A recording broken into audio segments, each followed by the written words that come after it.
This video from Sam4S Help, we're looking at the ER-900 series of registers, and we're going to demonstrate how to make amount tendered compulsory when using the cash button to finalise a transaction. So in the video, the model I'm using is the ER-940, but the programming protocols will be the same across any machine in the range. Just an upfront disclaimer, obviously I'm a cash register dealer, cash register engineer. I've been doing this for 20 years plus. These machines are quite advanced. They are originally designed to be dealer only machines. So the theory was they were sold to dealers who would program them for end users. If you're having a crack at it yourself, fair play to you, but you'll be aware that the manuals are quite complicated and that they're written for dealers rather than end users, so it can be a bit confusing.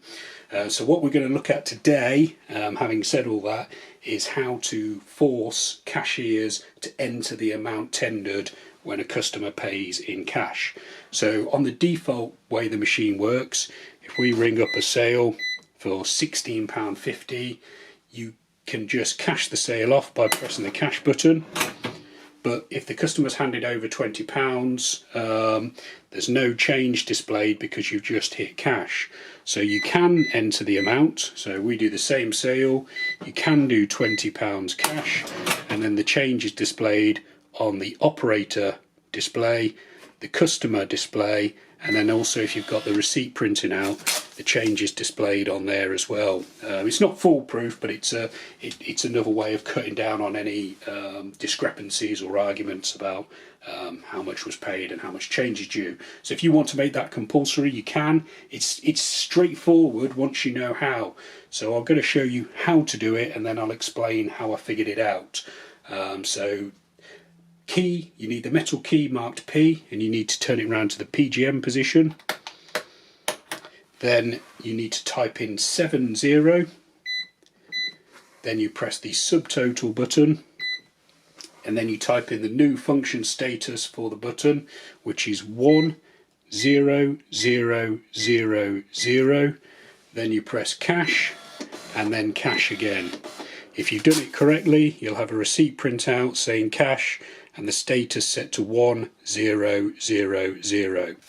Once you've got that printout, you can turn the key back to the reg position, and if you've done it correctly, if you enter a sale and then try and press the cash button now, you'll get an error message.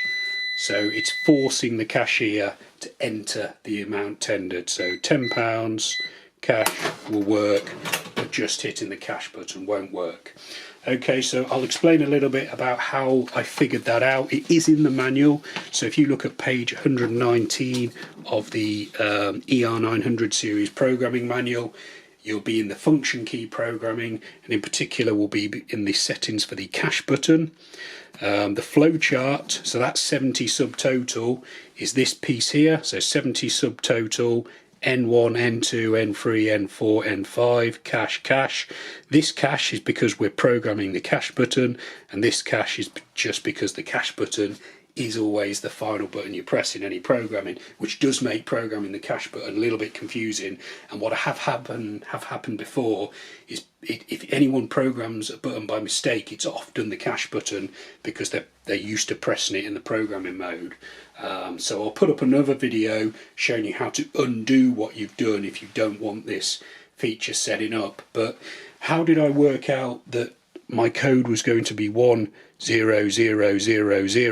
All I did was basically read through all of these, and I've changed only one and kept all the others as the default. So the first one, option 1 in address N1, is amount tender compulsory. Well, I want that to be yes, so my value here is 1. The second one down is allow over tendering and under tendering in X control lock position only. Well, I don't want that function, so I left that at 0.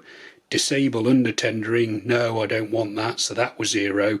So those three added up gave me the sum of 1 for N1, and then all the other ones I just left at 0 because I didn't want them.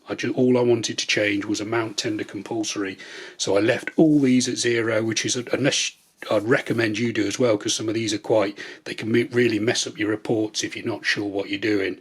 So all mine are 0, apart from the top one, which is 1, so 10000, that gave me my code. So it's 70 subtotal 1 4 zeros cash.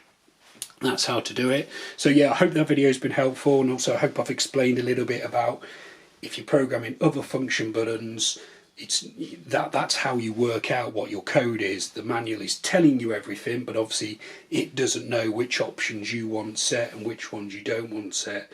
So if you want a specific video doing on another function, feel free to message me or comment under the video, and when I get a chance I'll take a look at it for you. But we've got plenty more videos showing you how to get the best out of the ER-900 series. Some of those will be appearing on screen now, so feel free to check those out. You can also subscribe to this YouTube channel or visit sam4shelp.co.uk for more. Thanks for watching.